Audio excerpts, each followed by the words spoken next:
Welcome to Care Transitions Today, Case Conversations, a podcast presented by the Association of Physician Leadership in Case Management and the American Case Management Association, where we dive deep into the world of healthcare case management and transitions of care.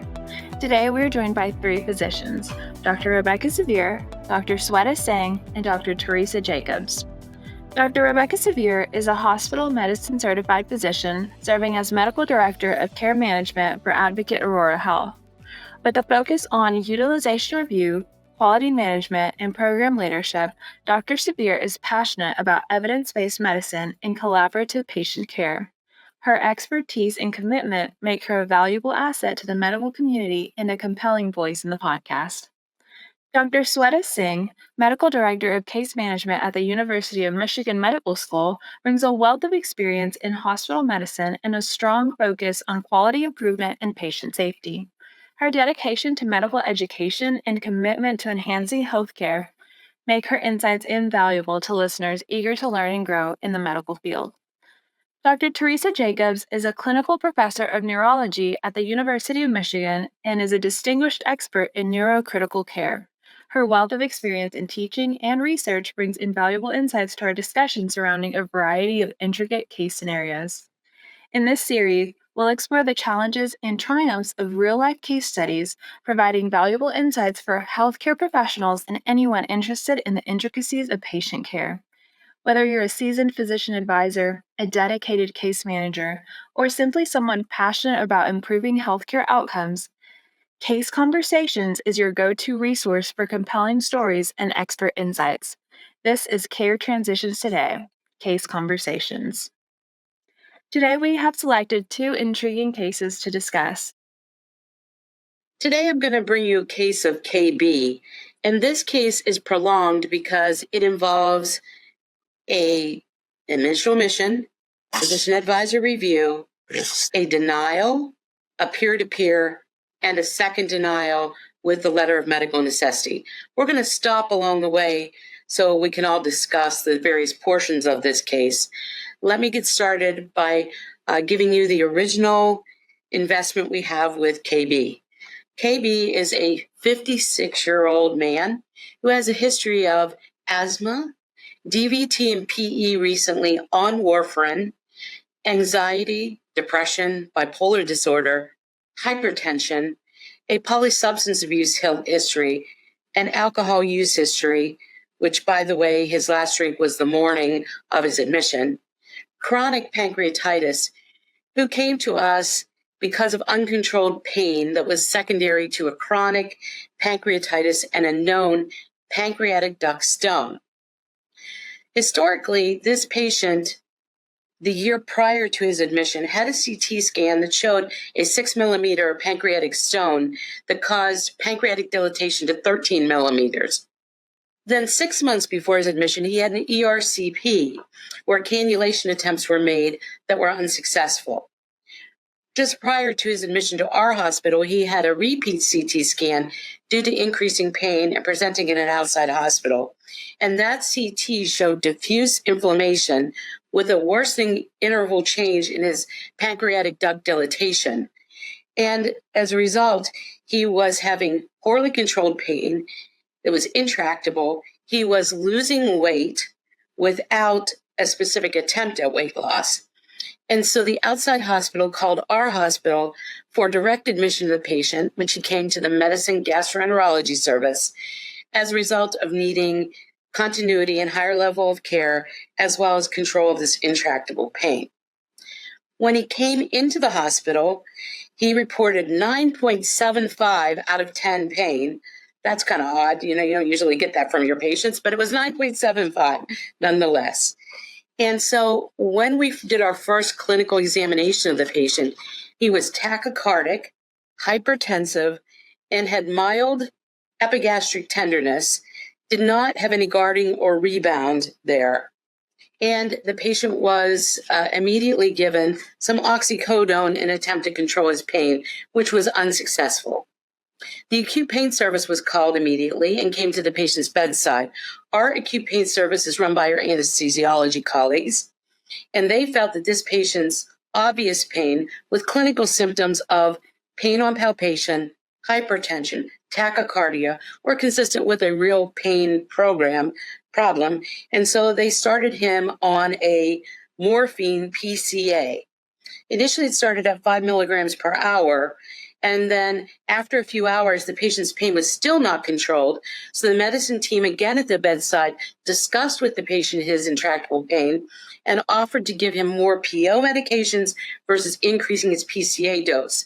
And at this point in time, it's important to note that the patient did not have a preference. He simply wanted his pain controlled.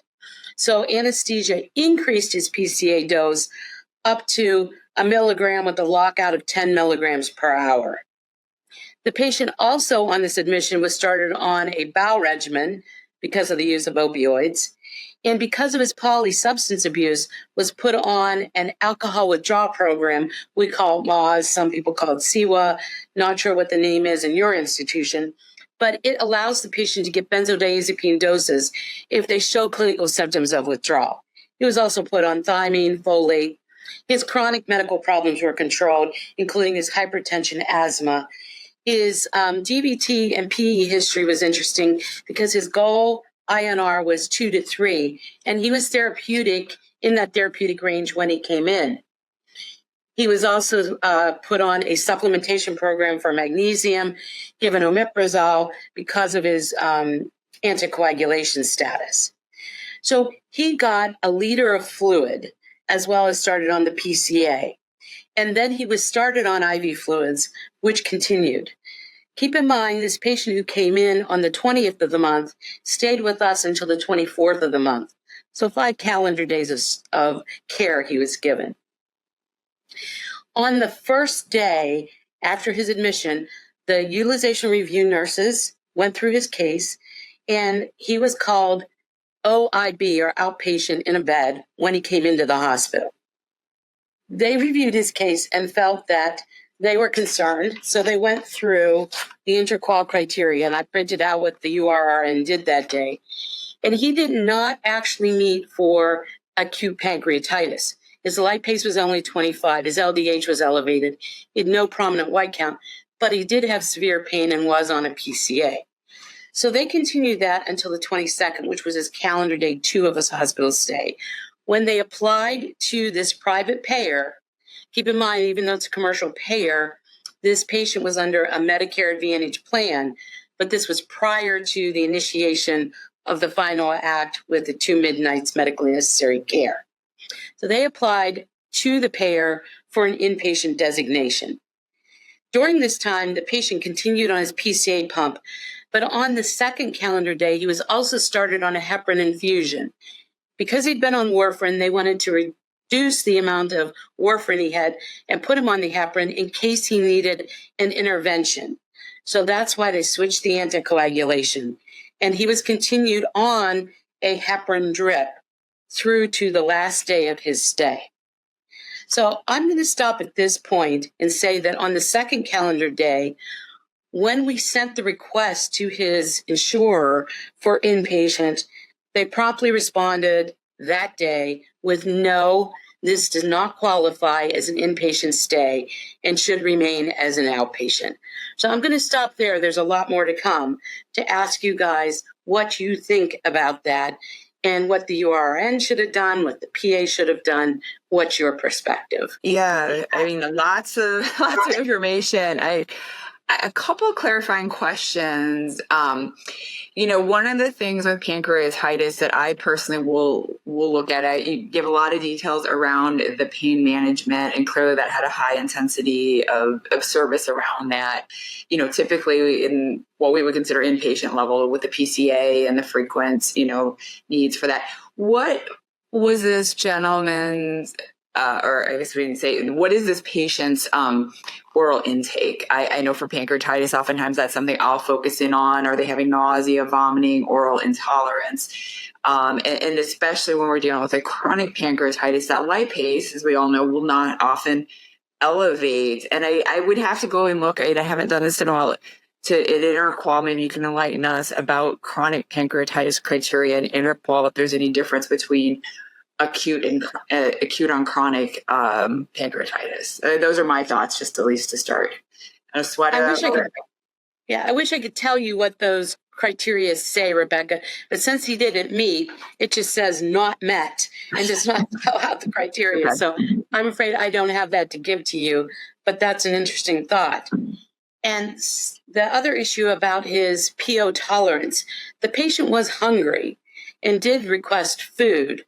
The problem was he was not taking in a very substantial amount, definitely not enough that would meet his nutritional requirements.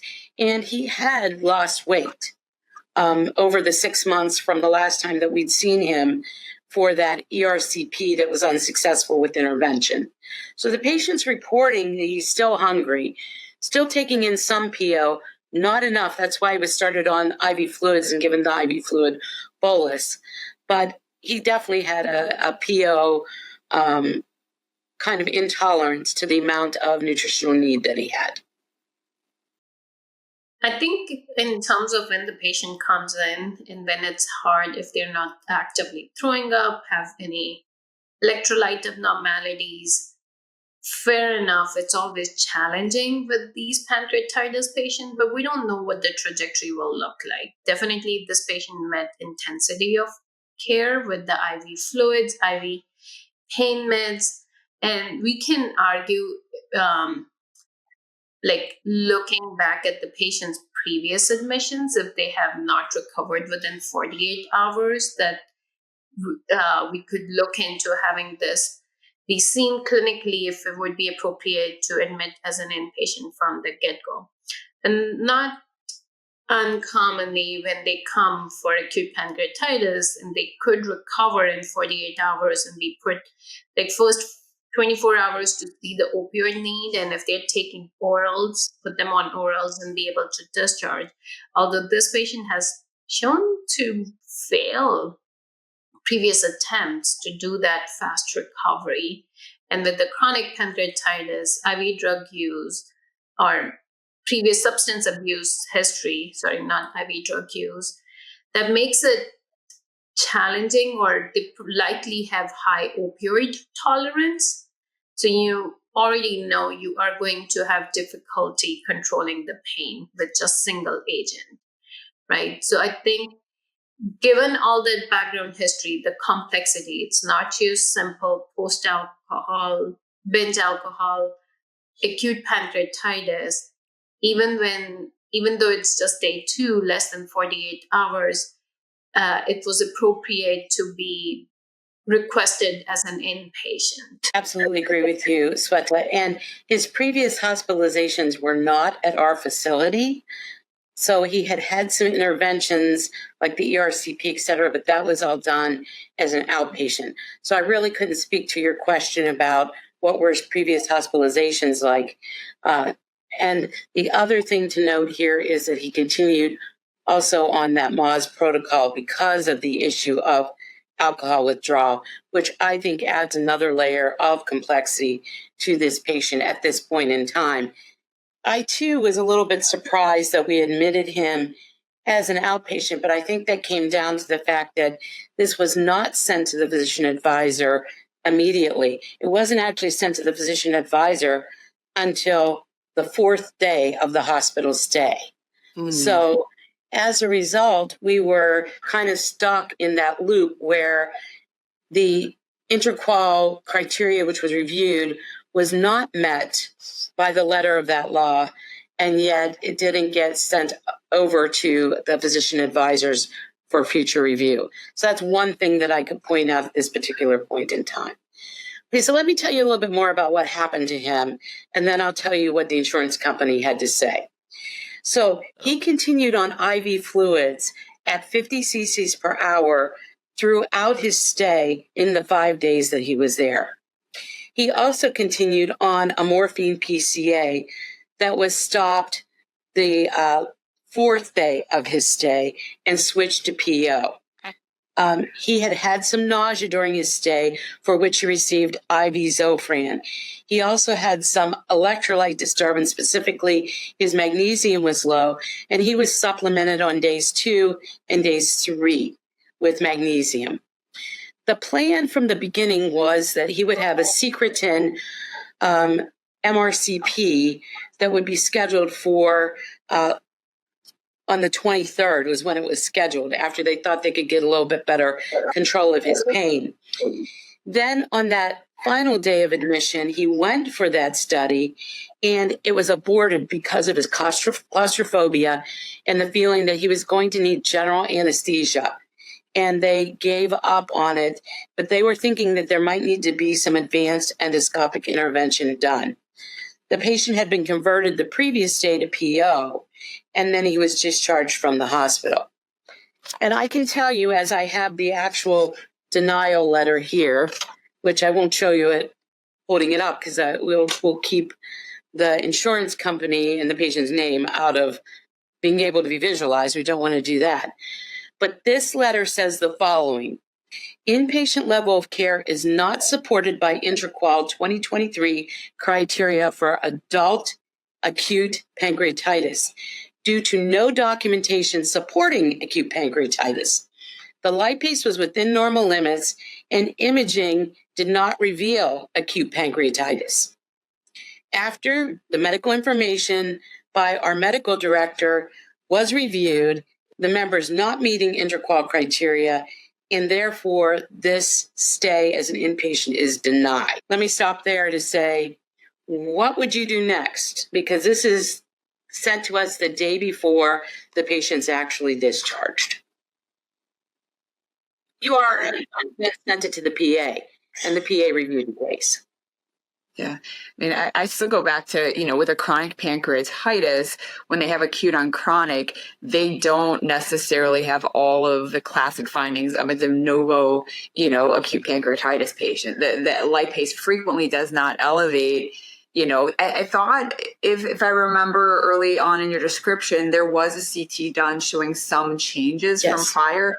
And sometimes you have to, they're more subtle, especially if they'll have to some degree of chronic inflammation and the cysts and the stranding. And so you really have to compare an old to a new to see that there are changes. And then again, you had objective signs of acute pain. You can't, the blood pressure, the heart rate, that are harder for a patient to, to fake. This did not read as, a patient that was, quote, drug seeking. Rather, this patient had more objective signs and symptoms of true pain in a typical location. So to me, you just have to make the case that this is what a chronic pancreatitis exacerbation, an acute exacerbation of that chronic pancreatitis looks like. You just don't have the same criteria. And that's why, again, I'm not sure that even if you were to look at MCG, I'm not even sure they break down acute versus acute on chronic. But I think that to me is where I would try to go with the payer and see if you could engage the medical director in that direction. So what happened then was our PA evaluated it, Rebecca, and recommended that we do a peer-to-peer. But the PA specifically said that they felt this intractable pain, weight loss, reported PO intolerance meeting patients' nutritional needs were consistent with the chronic pancreatitis, and that the patient's stay should be regarded as inpatient, and a peer-to-peer should be conducted. So I can tell you that the next step was that a peer-to-peer was done with the medical director of the company. So, and this was the lead medical director of the company. And I know because I did the peer-to-peer myself based on what our PA had reviewed the patient's case for. So in the review of this, we talked about all the things that you said, Rebecca, and some of the things that you said too earlier, Sweta. And I tried to make the argument that even if criteria is not met, the medical necessity for the patient doesn't ride solely on the cookbook criteria that were given by IntraQual or MCG, that we have to look at the totality of the patient and the patient's care to say, was this a medically necessary stay?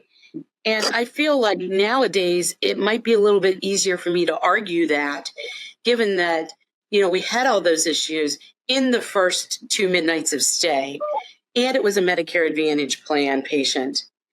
But I was not successful in my peer-to-peer discussion with that medical director, who came back to the fact that there was no elevation of the lipase and that the patient had a chronic pain syndrome and was perhaps, although not specifically stated outright, a drug-seeking behavior going on that was then supported by treating the pain with a PCA that may not have been necessary. That's why I put in the point that is in the chart, that the patient himself did not care if it was PO or IV pain medications. He simply wanted pain control. In any case, we got the denial, we had the peer-to-peer. The peer-to-peer was unsuccessful, which then brings us to the next step.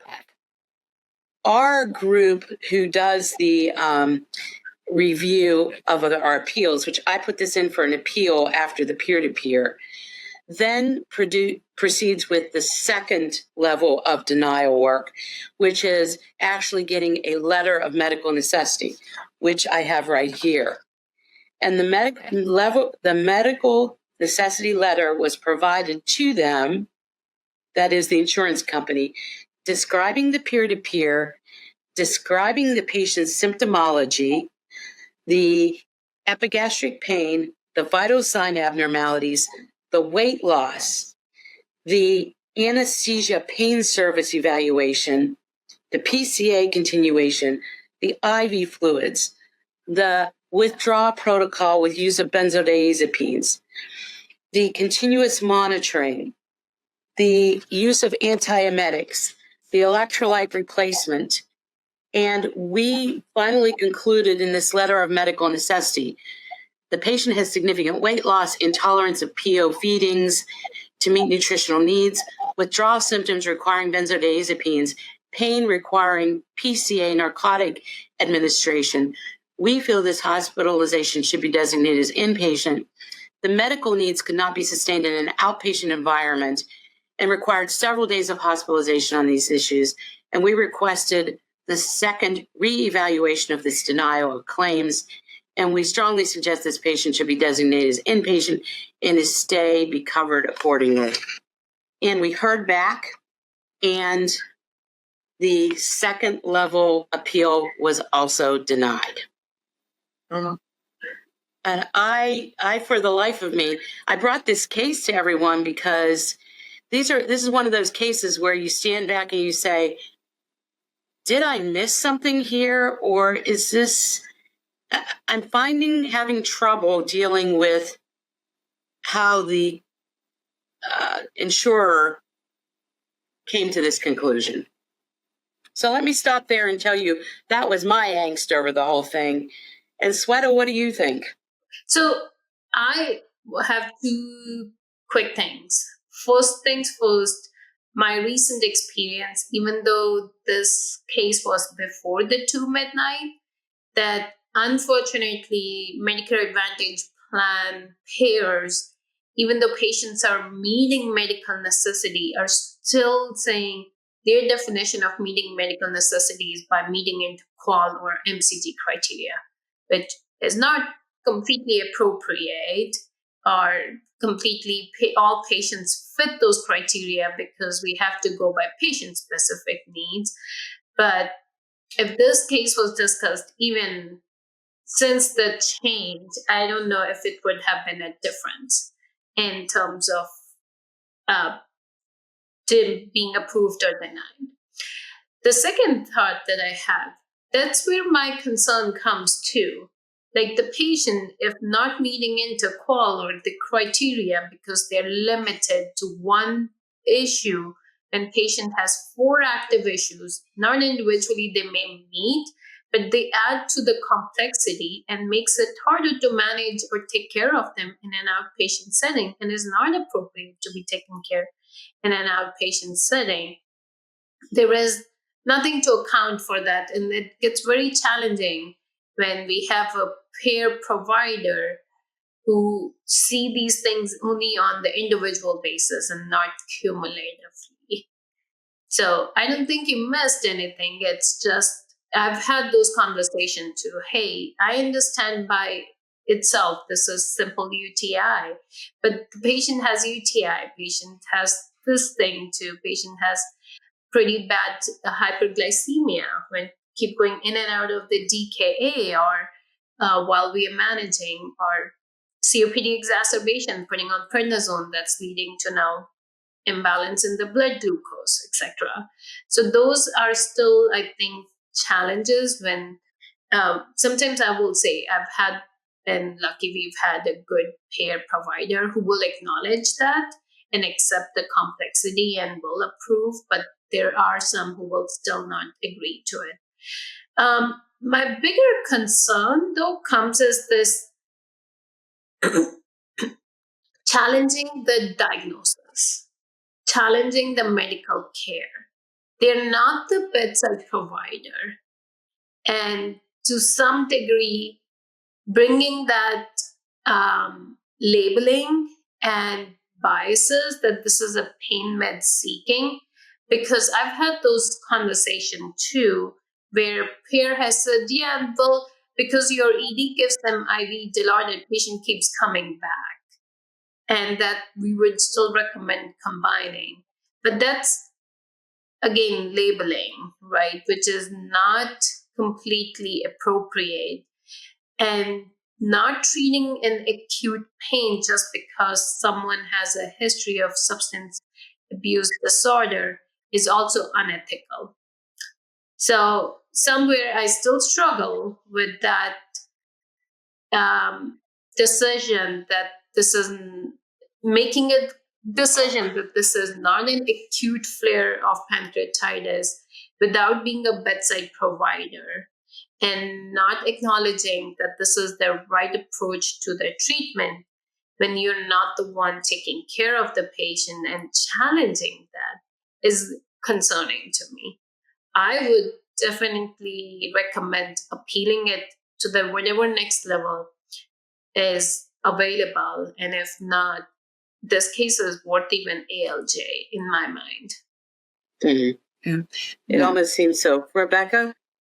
Yeah, I was going to say, very well said, Sweta. That to me, as I'm sitting here, I'm just emotionally feeling a little frustrated with this case because of that. I really feel like there's just a bias and a prejudice against the patient given their history. And, we have to be careful, even when we're at the bedside and clinicians, just because someone has a substance abuse history, you can't just say every time they're drug seeking, they're pretending. They have, these patients get in this position frequently because they have a lot of medical issues. They've had chronic pancreatitis, which is a really bad disease. And, they are going to have exacerbations of it. And this patient, to me, had enough objective criteria there to be able to make the case that they weren't just coming in with behavioral type issues. But you sometimes get those patients. But to me, you do, as the bedside clinician, you've got to sort through, you use the objective data. And this patient to me had it. And it is going to be subtle. It's not going to just be screaming the lipase is 2000. Deal with it. Pancreas being, quote, burned out, oftentimes they can have a pretty, robust inflammation, and you just don't see a really high lipase to correspond with what they've got going on. So, yeah, I agree with Sweta. If you have opportunity to continue to push this one, I would, just out of, I think, principle and appropriateness. Yeah. And just to tie this all up, I want to state that we deal with the physician advisor role, and there are so many other supporting players within the system of claims and denials.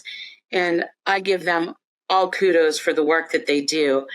And it really comes back to the fact that in order for hospitals, especially smaller ones, to survive, claims like this one are really kind of frustrating because we feel like the patient really did meet an inpatient level of care.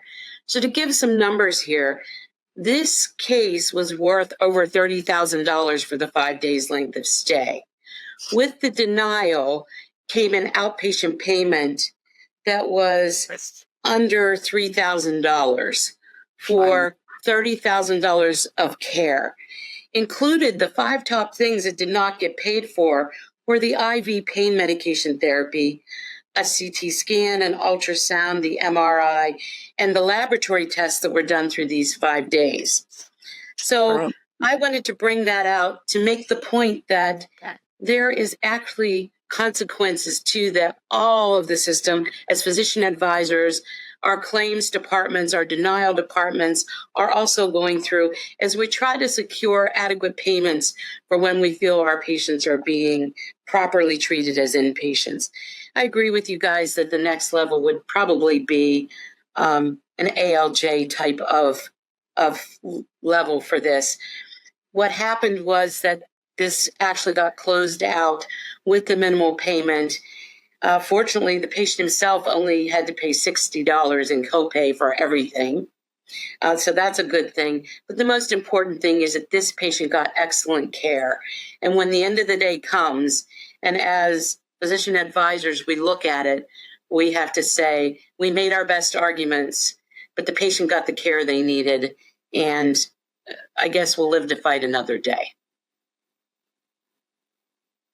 Thanks, you guys.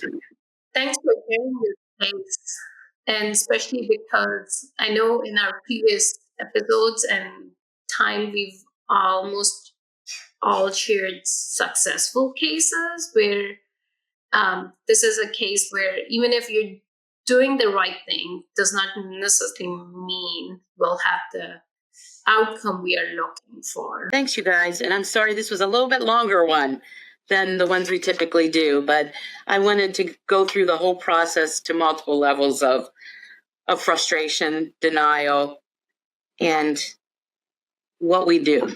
So it was worth it. So thank you. Mm-hmm. It was definitely worth it. Thank you. The Association of Physician Leadership in Care Management, or APPLCOM, was created to provide support and education for physicians in this field. APPLCOM is unique because of its connection to the American Case Management Association, focusing on the partnership and collaborative model of nurse case managers, social workers, and physicians in care management. ACMA has a rich 25-year history of supporting the case management field. AppleCom is inclusive of all practice settings. Membership in AppleCom also gives you access to all ACMA resources and benefits. Whether you're new to case management or have years of experience, AppleCom membership is valuable. Gain access to professional networking opportunities and resources. Visit www.applecom.org to learn more. Case managers. Join thousands of your peers who have made the decision to further their connections, learning, and knowledge through ACMA membership. Access the Member Education Center with recorded webinars, CEs, and peer-reviewed articles 24/7. Visit www.acma.org/membership to learn more. Let's continue with our second case. Okay. So I have this 33-year-old male with past medical history of bipolar disorder, poorly controlled type 1 diabetes, polysubstance abuse, cannabis, cocaine, opiates, and recent septic arthritis, abscess, osteomyelitis of the left wrist, who came into our ED on December 6th with increased swelling of the left wrist. He was recently admitted before that from in early November for left hand septic arthritis and discharged on 8th after having an IND. Patient left against medical advice on linezolid and to complete on December 19th. Patient took 14 days and stopped as prescription ran out. And again, a little bit that discharge, there was a lot of discussion around that time. And then it was like he was insisting on discharge, even though the team was not ready. They didn't do a formal AMA discharge, but there is decent documentation of the risk benefit discussions, as well as, and then because now they have to make an urgent decision on the antibiotics, decided on linezolid, which is IV equivalent, right? It has 100% bioavailability and pretty good for broad coverage. So patient returns on December 6th for ongoing left wrist swelling. And at that time, blood glucose was 610, sodium of 129, WBC elevated to 15,000, heart rate 94, so meeting 2 of the 4 service criteria with a known source. Ortho was consulted and planned surgical intervention, but ultimately did not because patient improved with the IV antibiotics and was started on IV cefepime and vancomycin on December 6th, and they continued the IV till 8th, and also got 2 liter of IV fluids. MRI hand was recommended, but was deferred because patient did not want it because there was no plan for surgical management.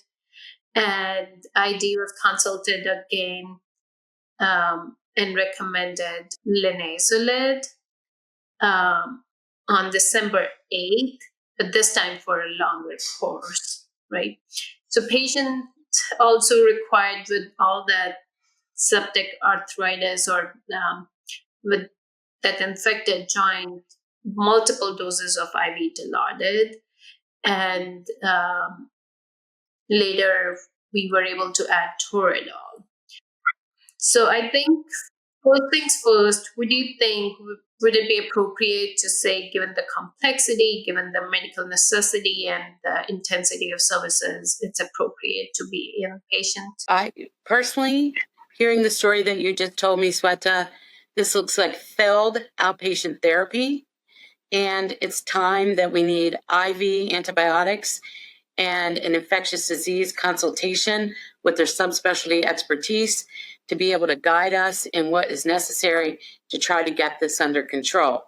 Along with the pain control issues that were there, I feel pretty strongly that I would have approved this as an inpatient, as the physician advisor, hearing the vital signs, the laboratory studies, and failed outpatient therapy with severity of illness and utilization of resources.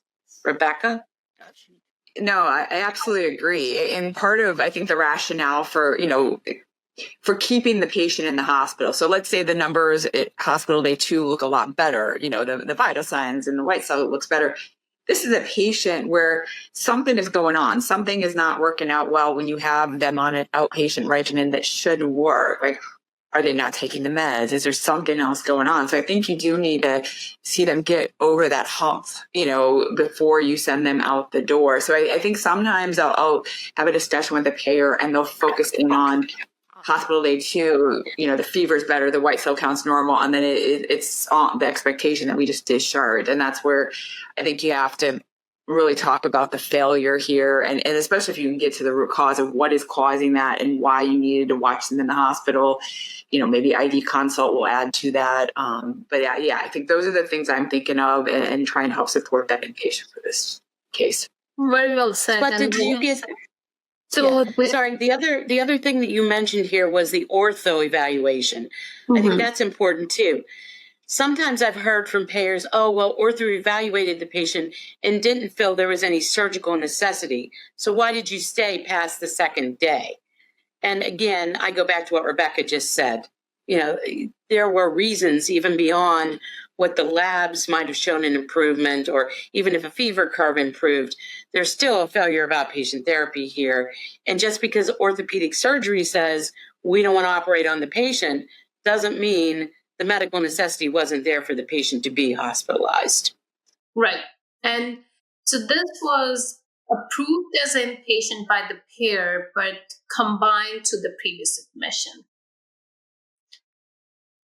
So we did a peer-to-peer because we do not agree to the combined. Would you agree to that? Perfect. I see you nodding yes.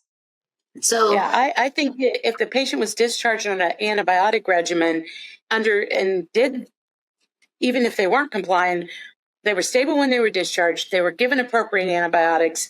This is a return, not because of something that was done incorrectly, but because the disease process warranted a new look and a new task of finding a correct therapeutic intervention. Yeah, I think for readmission denials, though, that sometimes you are stuck with, you have to look at that insurance company's policy around readmissions, if that's what they're going to label this. And one of them can be that against medical advice discharge, where if the patient, if the medical team was wanting to keep that patient the first day, but it was really patient's decision that they left, that can be a criteria for overturn. Sometimes they simply, the policy will read if it's the same diagnosis. It just doesn't really matter if you gave appropriate care. It's about the fact of the exact same diagnosis, and it doesn't meet one of their exclusions. So I often have to dig and see if I can find a policy from that payer, because if I can find one of those criteria, that becomes a lot easier to overturn. Otherwise, in this one, just saying, hey, we did the right thing, I haven't found that's been very successful for me when I do these kind of, I don't know, Sweta, where did you? So that's what was my approach to for the peer-to-peer. I focused on the fact that patient was not very compliant. I did not go digging for the policy, because policy, present or not, taking care of these patients who are non-compliant and pushed to be discharged against medical advice, even if there wasn't a formal order, are still difficult to manage and not something we can avoid them the readmission if they fail their treatment, right? So that's what was my argument too, that this was the previous admission, the patient left against the medical advice, and even though was given linezolid for some coverage with the recommendation, okay, then if they don't like our hospital, for whatever reason, we'll get more care either locally or some other hospital, or be seen in the clinic, right? And if they don't show up, again, it is, we did all the right things we could, but it was a patient-driven readmission or failed treatment, failed outpatient therapy. So they did agree to that on basis of AMA and did not combine the two admissions. Did come back to look at the second admission. Okay, let's look at it again closely, if it's still an inpatient or not. But because of those, hey, this patient has a wrist which is involved and risk of function loss of your hand. So it's a high risk area. Need for IV antibiotics, consultants, MRI recommended. He's again not being very compliant and requesting it not to be done if no surgical plans, making it challenging. So they did agree to inpatient and not combining the two admissions. That's what, thanks Rebecca for saying and bringing up too. That was one of the things I wanted to bring up. Sometimes the orders mean, it's always nice when we have an order saying left AMA rather than discharge. The documentation of it and good risk benefit discussion also helps with those arguments. And I think with these, we'll call them AMA discharges, I think it's important to note that you can send the patient out with antibiotics. So you don't have to have a situation where, the patient left, we didn't give them anything. And if you did try to, get a follow-up appointment and you gave them antibiotics and you did interventions, that does not negate that it was against medical advice, discharge. In fact, that's how you should do it. You should, document, hey, I want the patient to stay for these reasons. These are the risks of leaving, but I'm going to do my very best to get this patient as prepared as they can in this suboptimal situation when they leave. So I think if you ever get payers that are trying to push back because you gave them antibiotics, I would say what you're doing is quality of care, and medically, legally, you as that, hospital-based clinician are doing the right thing. So.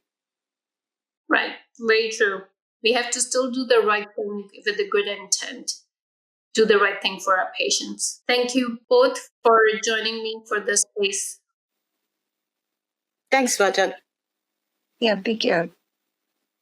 Thank you to everyone for joining us for another episode of Case Conversations. We would also like to thank Doctors Severe, Singh, and Jacobs for sharing these interesting cases in this episode. We would love to hear from the audience. Please join in on the conversation by visiting acmaweb.org/podcast, and don't forget to subscribe so you're notified when we upload new episodes. Until next time, this was Care Transitions Today, Case Conversations.